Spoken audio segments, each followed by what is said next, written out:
Ouvrons notre Bible au livre de Matthieu chapitre 7. Matthieu 7. Règles pour pratiquer la justice. Règles pour pratiquer la justice. Matthieu 7, versets 1 à 6. Le Christ réprouve le jugement irréfléchi. Versets 1 à 5. Apparemment, la tendance à se juger les uns les autres était répandue au 1er siècle et était courante dans les groupes religieux à travers l'histoire.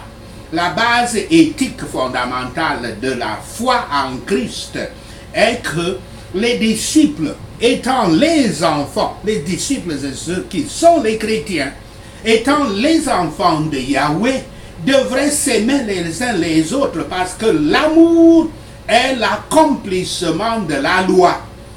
Et Yahweh est l'amour. Comme nous le voyons dans Jean 13, verset 34 à 35, 1 Jean 3, verset 11, 4, verset 7 à 8.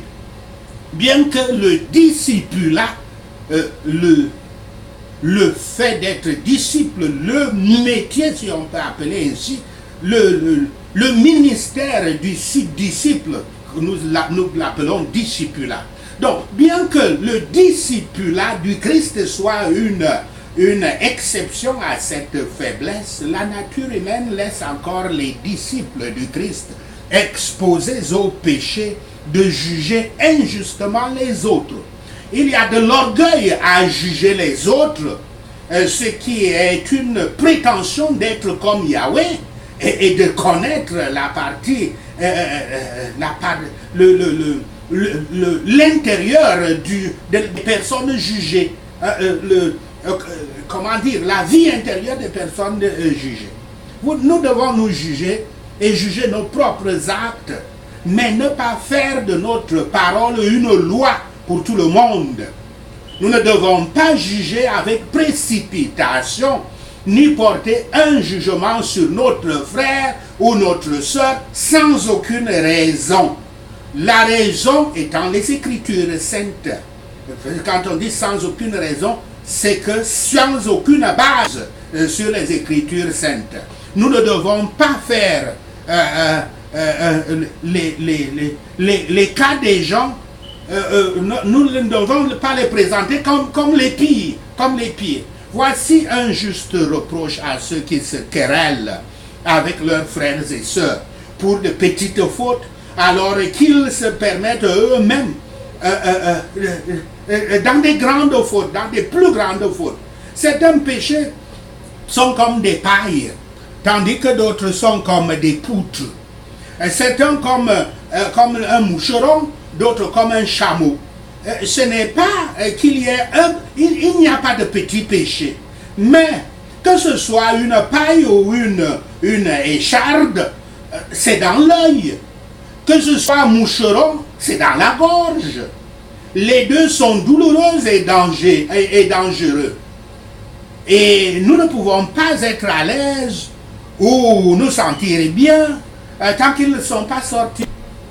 Ce que la charité nous enseigne à appeler simplement une paille dans l'œil de notre frère, la vraie repentance et la tristesse pieuse que nous devons avoir en tant que chrétiens, en tant que disciples du Christ, nous apprendrons à l'appeler une poutre dans notre propre œil. Il est aussi étrange qu'un homme puisse être dans un état pécheur et misérable et ne pas s'en apercevoir, comme un homme qui a une poutre dans son œil et ne le remarque pas, car le Dieu de ce monde rend leurs esprits aveugles. Voici une bonne règle pour ceux qui réprimandent. Réforme-toi d'abord. Réforme-toi d'abord. Verset 6. Ici, ce sont des conseils pour éviter des situations où vous devriez absolument juger les autres. Certains pensent que les chiens ici sont les païens, comme on le trouve dans Matthieu 15, verset 26, et que les perles sont l'évangile du royaume, comme on le voit dans Matthieu 13, verset 45.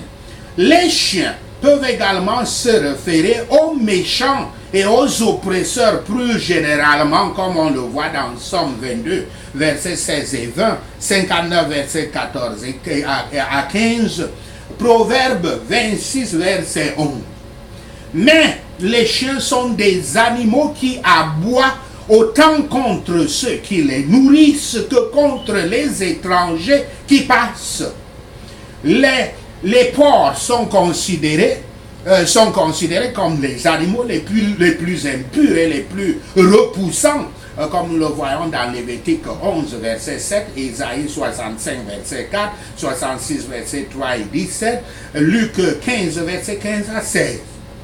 Ils sont donc comme des pécheurs qui ne peuvent pas être purifiés et être rendus saints. Il y a une sagesse qui dit dans Proverbe 23, verset 9, je cite, « Ne parlez pas à un fou, car il maîtrise la sagesse de vos paroles. » Fin de citation. Par conséquent, corriger ceux qui ne recevront pas de correction est futile, comme cela est dit dans Proverbe 9, verset 8 et 23, verset 9. Nous devrions continuer avec discernement à offrir la sagesse, c'est-à-dire le don du royaume, seulement à ceux qui veulent recevoir ce que nous leur offrons, tout comme Yahweh le fait dans les versets 7 à 11. Le verset ne nous permet pas de préjuger qui peut recevoir notre message, comme cela est dit dans Matthieu 13, verset 3 à 23, mais nous interdit, et le verset nous interdit, ces versets nous interdisent d'essayer de le forcer sur eux, sur ceux qui ne montrent pas encore, qui n'annoncent aucune inclination à l'accepter. Comme cela est dit dans Matthieu 13, verset 16. Nous ne sommes pas des musulmans. Nous ne sommes pas l'islam qui convertit les gens par force. Et ceux qui n'acceptent pas doivent être tués devant la guerre sainte appelée djihad. Ça n'existe pas avec Yahweh. Décider d'être chrétien est un choix délibéré, libre. C'est pour ça qu'aucun prêcheur, aucun disciple du Christ ne doit forcer quiconque à devenir chrétien. S'il vous plaît, frères et sœurs, chers disciples du Christ, ne vous regardez jamais comme un saint et regardez votre prochain comme un méchant. Cherchez d'abord vos propres fautes dans toutes les disputes, avant de considérer les fautes de votre adversaire. N'oubliez jamais que la plupart des problèmes qui vous arrivent sont causés par votre orgueil, par vos tentatives de sauver votre réputation, par votre défense de vos propres intérêts au détriment des besoins des autres. Ceci est un appel pour que vous viviez dans la justice, qui ne vous épargne pas de jugement. En plus, je peux même ajouter ceci que je n'ai pas écrit. L'expérience dans le champ de la délivrance, de la guérison et des guérisons et des délivrances miraculeuses m'a donné à comprendre que même le sorcier que tout le monde craint n'est qu'une victime des esprits impurs, des démons. Il est souvent un esclave que les démons menacent de tuer si lui, il ne tue pas. Et quand on délivre souvent les sorciers, nous assistons souvent à des scènes qui arrachent le cœur, parce que parfois ils pleurent, ils regrettent tout ce qui leur est arrivé dès que le démon est parti d'eux. Donc par conséquent, le chrétien est celui qui doit aimer tout le monde, mais il ne force jamais personne dans sa religion. Matthieu 7, versets 7 à 11. Encouragements à la prière. Le prochain piège auquel les disciples sont confrontés est la perte de la foi. Yahshua encourage ses disciples à continuer à demander, à chercher et à frapper. Car la vraie foi ne décourage pas et n'abandonne. quand on a là une véritable foi, on n'est pas quelqu'un qui se décourage et qui abandonne.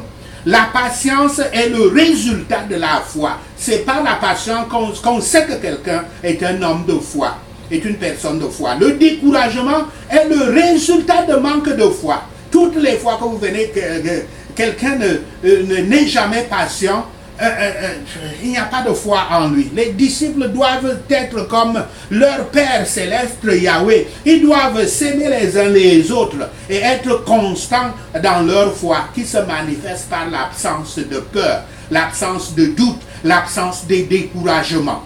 La prière est le moyen approprié pour obtenir ce dont nous avons besoin de Yahweh. Priez, priez souvent. Faites-en votre affaire de prier. Soyez sérieux et diligents en cela. Demandez à Yahweh comme un mendiant demande l'aumône. Demandez à Yahweh comme un voyageur demande le chemin.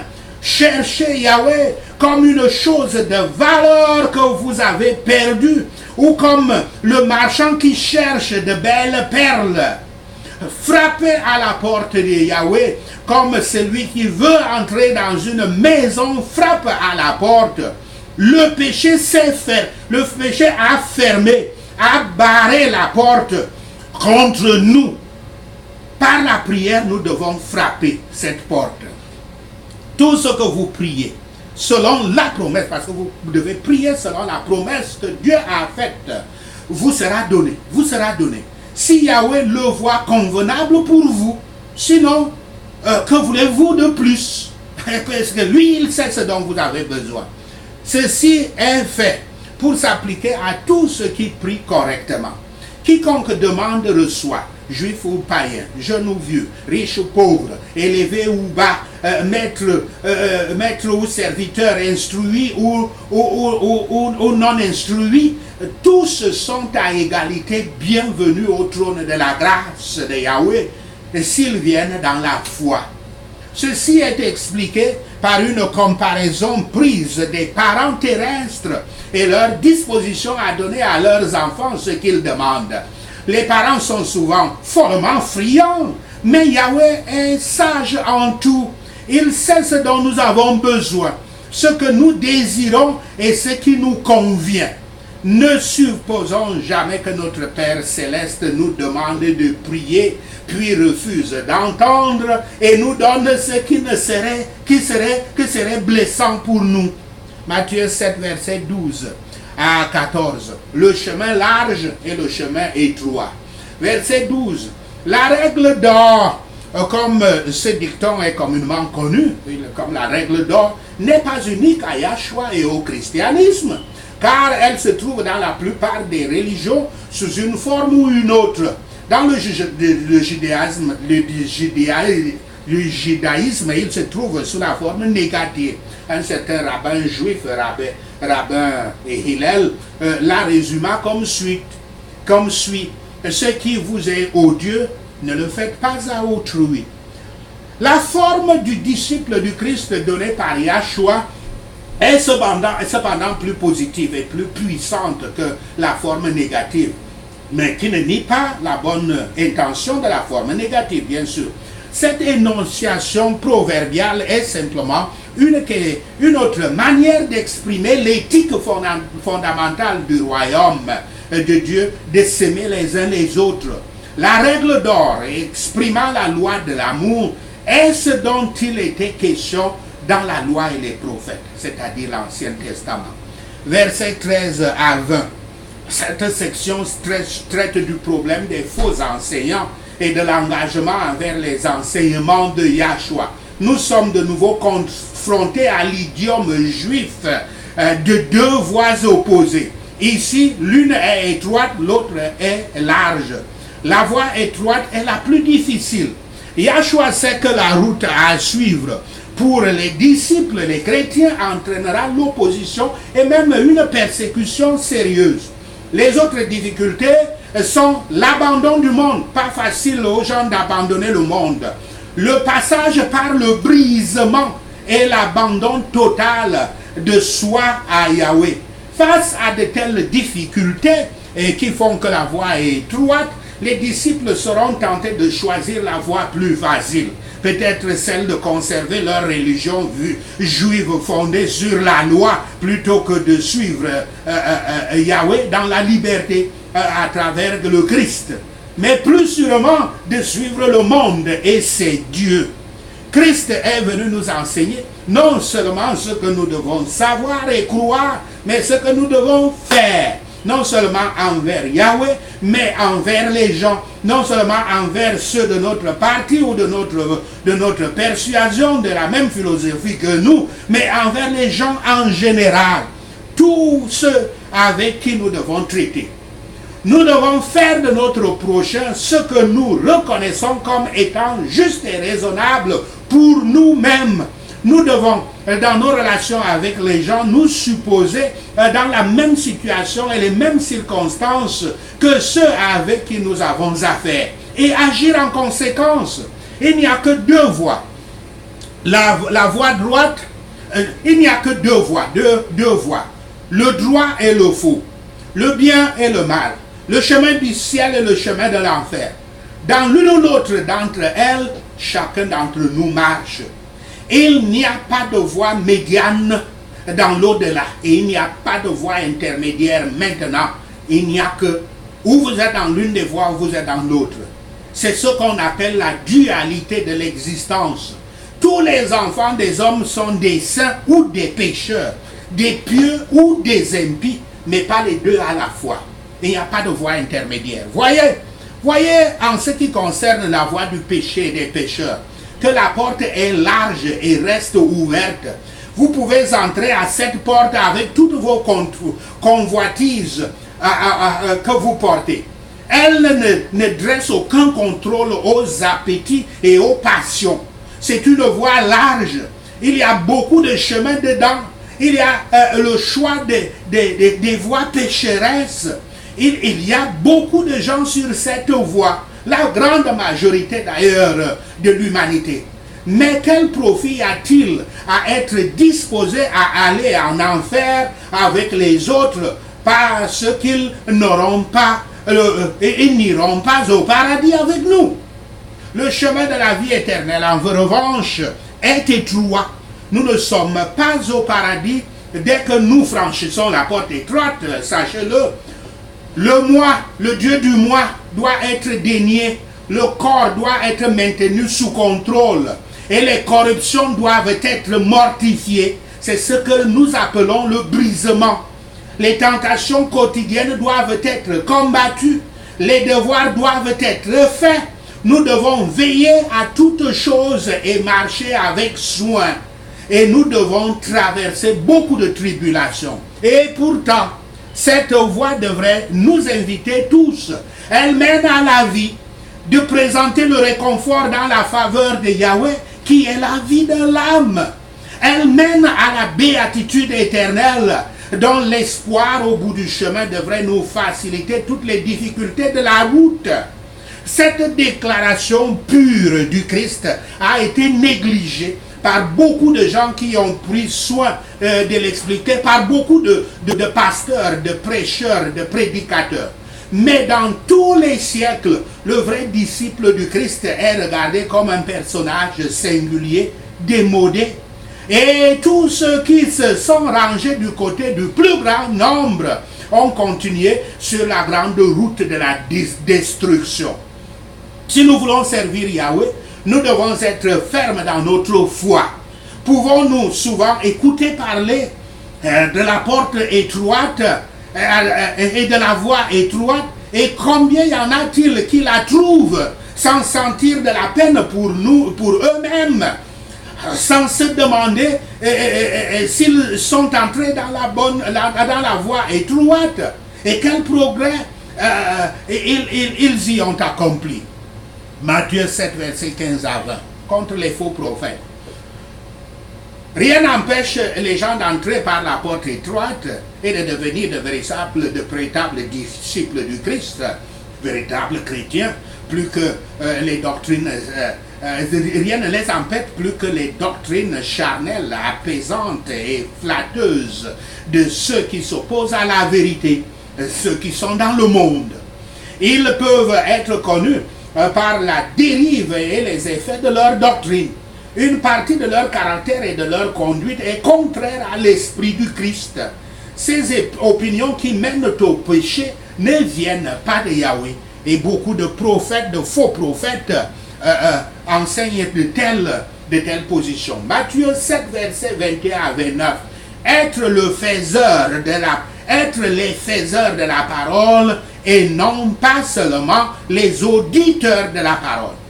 Verset 21 à 23. Yahshua est pleinement conscient que beaucoup le suivront, mais selon leurs propres termes ou quand cela leur convient. L'obéissance à la volonté de Yahweh sera la marque du vrai discipulat.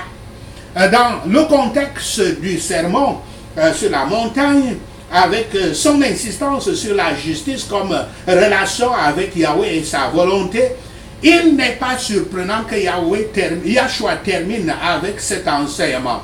Si vous ne vous soumettez pas à la volonté de Yahweh et que vous ne le faites pas, cela entraînera le refus de Yahshua Christ de vous accepter comme disciple. Versets 24 à 27. La parabole des deux constructeurs fournit une conclusion puissante à cette section sur l'engagement à la volonté de Yahweh, ainsi qu'à l'insistance de Yahshua sur la nécessité de faire la volonté de Yahweh. Versets 28 à 29. Quand Yahshua finit d'enseigner, les foules sont étonnées de l'autorité avec laquelle il leur a parlé. Une déclaration comme celle-ci peut être trouvée à la fin de chacun des grands discours de Matthieu, des grands évangiles de Matthieu. Dans chacune de ces formules de fin de l'enseignement de Yahshua, Matthieu attire l'attention sur le rôle d'autorité de Yahshua. C'est l'un des outils de Matthieu qui met l'accent sur le caractère unique de Yahshua. Le Christ montre ici qu'il ne suffira pas de le posséder comme notre maître, seulement en parole et en langue.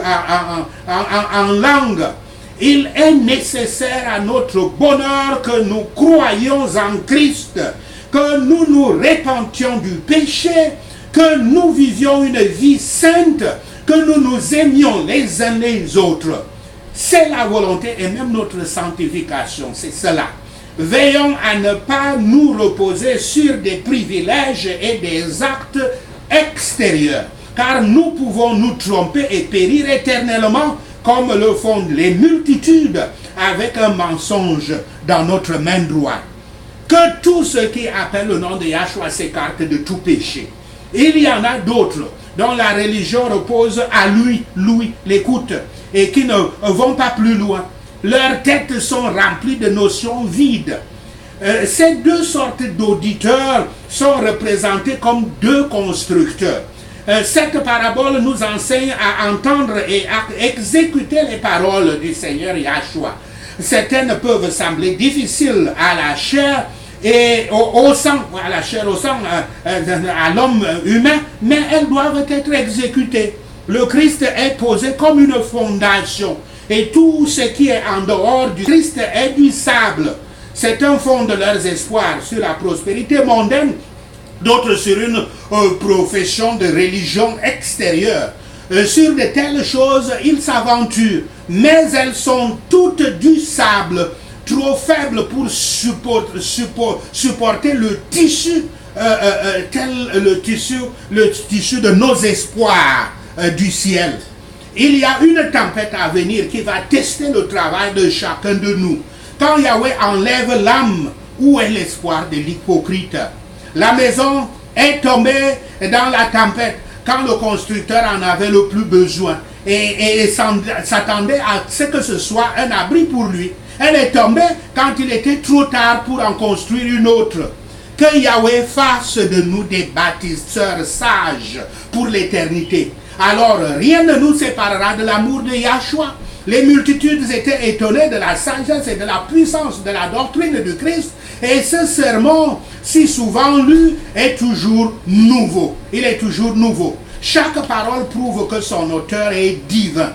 Soyons de plus en plus décidés et sincères faisons de l'une ou de l'autre de ces bénédictions et des grâces chrétiennes le sujet principal de nos pensées, même pendant des semaines ensemble. Ne nous reposons pas sur des désirs généreux et confus d'elle, avec lesquels nous nous saisissons de tout, mais n'attrapons rien. Sachez ceci, et le Seigneur Yahweh vous bénira. Prenons ces points de prière basés sur Matthieu 7. Je ferai attention de ne pas juger. Sinon, moi aussi, je serai jugé. Au nom de Yahshua le Messie, je prie. Car de la même manière que je juge les autres, je serai